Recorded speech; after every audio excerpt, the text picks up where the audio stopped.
Cristo ha resucitado verdaderamente. Aleluya, aleluya. Continuamos con este acercamiento a las huellas de la Pascua por medio del Nuevo Testamento. Y una vez vistos ya los himnos cristológicos y una vez visto también ese texto importante de 1 Corintios 15, 3, 8, nos adentramos ahora en otro grupo de textos del Nuevo Testamento que también nos ayudan a profundizar y a clarificar el contenido de nuestra fe en la resurrección del Señor Jesús. Este grupo de textos se conoce como textos de tradición narrativa. Y aquí vamos a ubicar tanto las narraciones de las apariciones del resucitado como la narración del sepulcro vacío. Y a esto es a lo que quiero dedicar la huella de la Pascua de hoy. ¿Qué hay de fondo en esa afirmación que es bíblica pero también teológica del sepulcro vacío del Señor Jesús? ¿Hasta qué punto podemos nosotros decir es real, verídico, histórico el que el sepulcro de Cristo esté verdaderamente vacío? Hay puntos esenciales que hay que clarificar porque a lo largo de la historia, en referencia a este tema, se han dado muchas hipótesis, teorías, comentarios, afirmaciones de todo tipo, ¿no? Que por ahí puede hacer que nos entre duda en relación a este tema. Yo presento en esta huella de la Pascua 3 puntos centrales, esenciales, en referencia a este tema del sepulcro vacío. Y el primero de estos puntos, la afirmación que hacen a coro los 4 evangelistas. Jesús fue sepultado verdaderamente. Lo mencionan los evangelistas a coro. Y además en un lugar conocido por la comunidad. ¿Y esto por qué? Los 4 evangelistas mencionan tanto esta acción, este hecho, este acontecimiento del sepulcro, pero también mencionan a un personaje importante, José de Arimatea, que como recordemos lo tenemos grabado en la mente como ese judío piadoso que le cedió el sepulcro al Señor Jesús. Esta era una práctica muy habitual en los judíos de ese tiempo. Si vamos y leemos Deuteronomio 21, 22, 23, nos vamos a encontrar con ese hecho. Los judíos que morían pobres y que no tenían para un sepulcro, pues eran favorecidos por un judío rico, ¿no? Y un judío rico que por tanto era conocido, tenía un buen puesto en la comunidad. José de Arimatea era conocido, por tanto, si él era conocido, también era conocido el lugar de su sepulcro, donde él iba a descansar junto con los suyos. Entonces el lugar del sepulcro del Señor Jesús era conocido por la comunidad. Por tanto, descartamos de entrada todas esas afirmaciones o teorías de que Jesús pudo haber sido sepultado en lo que nosotros a día de hoy podemos llamar como una fosa común, o que pudo haber sido sepultado en un lugar desconocido. Jesús fue sepultado en un lugar conocido, el sepulcro de José de Arimatea. Y un segundo punto que se desprende de este primero, el sepulcro estaba verdaderamente vacío. Y hay algunos rasgos que nos ayudan a profundizar y a fundamentar esta afirmación que también dicen los evangelistas a coro. El primer rasgo que nos ayuda a profundizar y a llenar de veracidad esta afirmación, el sepulcro estaba verdaderamente vacío, son las personas que los evangelistas ponen como testigos de la resurrección, de este anuncio, ¿no? Que son las mujeres.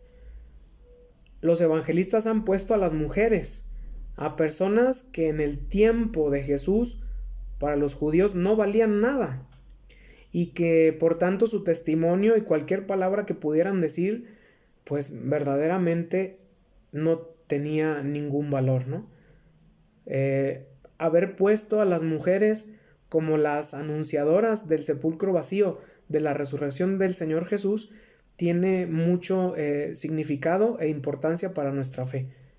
Si esto hubiera sido un invento de la primera comunidad, pues entonces para que fuera un invento, una idea, digámoslo así, llamativa a los demás y para que corriera rápido la noticia, pues la primera comunidad hubiera puesto a hombres, y por qué no decirlo, a hombres importantes, ¿no?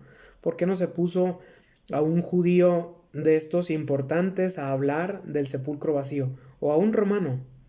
Se pusieron a las mujeres. Y las mujeres como esa prueba de debilidad, pero también de certeza histórica. Entonces, este acontecimiento dicho por las mujeres gana credibilidad. Y junto a esto, también esa acusación del robo del cadáver, que también es un texto extraño pero interesante, ¿no? Que aparece en el Evangelio de Mateo 28:15 y que por ahí vamos a acercarnos al texto de una manera muy rápida y esencial. Mientras ellas iban, algunos de la guardia fueron a la ciudad a contar a los sumos sacerdotes todo lo que había pasado. Estos, reunidos con los ancianos, celebraron un consejo y dieron una buena suma de dinero a los soldados, advirtiéndoles: digan, sus discípulos vinieron de noche y robaron el cadáver mientras nosotros dormíamos. Y si la cosa llega a oídos del procurador, nosotros le convenceremos y les evitaremos a ustedes complicaciones. Ellos, los soldados, tomaron el dinero y procedieron según las instrucciones recibidas. Y esto se corrió como versión entre los judíos, y es la misma versión que se sigue diciendo a día de hoy. Es decir, los sumos sacerdotes, el Sanedrín en pleno, viendo que el sepulcro verdaderamente estaba vacío, ellos sí inventaron una tradición del robo del cadáver del Señor Jesús. El sepulcro estaba verdaderamente vacío. Y una última característica que nos ayuda a profundizar en esto. Sobre el sepulcro del Señor Jesús no se hizo una tradición de veneración. Era común entre los judíos venerar las tumbas de los hombres de Dios, de los hombres santos, de los profetas. Y una prueba importante de esto era precisamente la tumba de Abraham. Entre el pueblo judío la tumba de Abraham es venerada. Se cree que el cuerpo de Abraham está ahí en su tumba, el padre de la fe del pueblo de Israel. Y se generó toda una tradición constante de veneración a esa tumba de Abraham. En cambio, no hubo una tradición de veneración a la tumba del Señor Jesús, porque se reconoció que ahí ya no había nada. Si el Señor Jesús, si el cuerpo del Señor Jesús hubiera estado en la tumba, entonces los judíos hubieran hecho una tradición para venerar su tumba.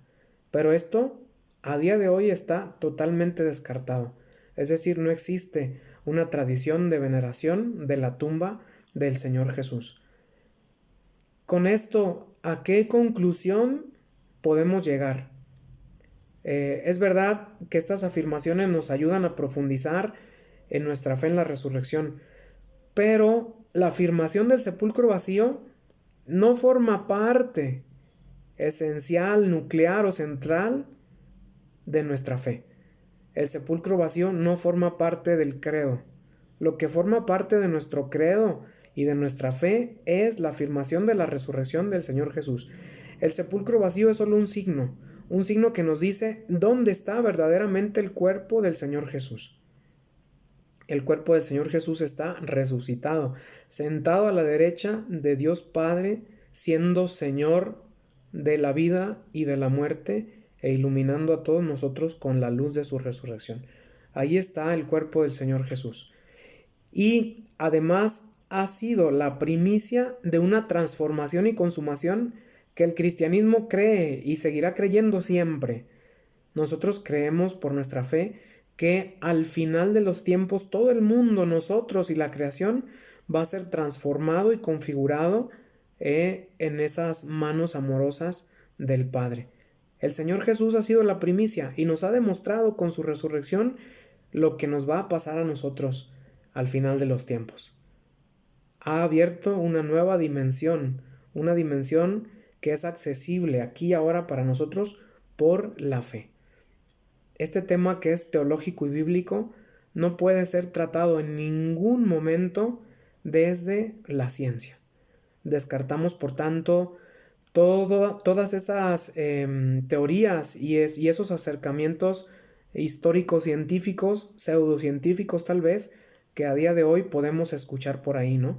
Todos estos documentales de tipo National Geographic y demás que dicen un hallazgo reciente de un cadáver que pudo haber sido del Señor Jesús, un hallazgo reciente de un sepulcro que puede haber contenido restos de un cadáver que pueden ser de Jesucristo. El cuerpo de Jesús no está en este mundo. El sepulcro está vacío y el Señor Jesús, con su humanidad y su divinidad, nos aguardan en el cielo y desde allá nos iluminan. Que las huellas de la Pascua nos sigan orientando en este camino para seguir profundizando en la resurrección e iluminando nuestra vida.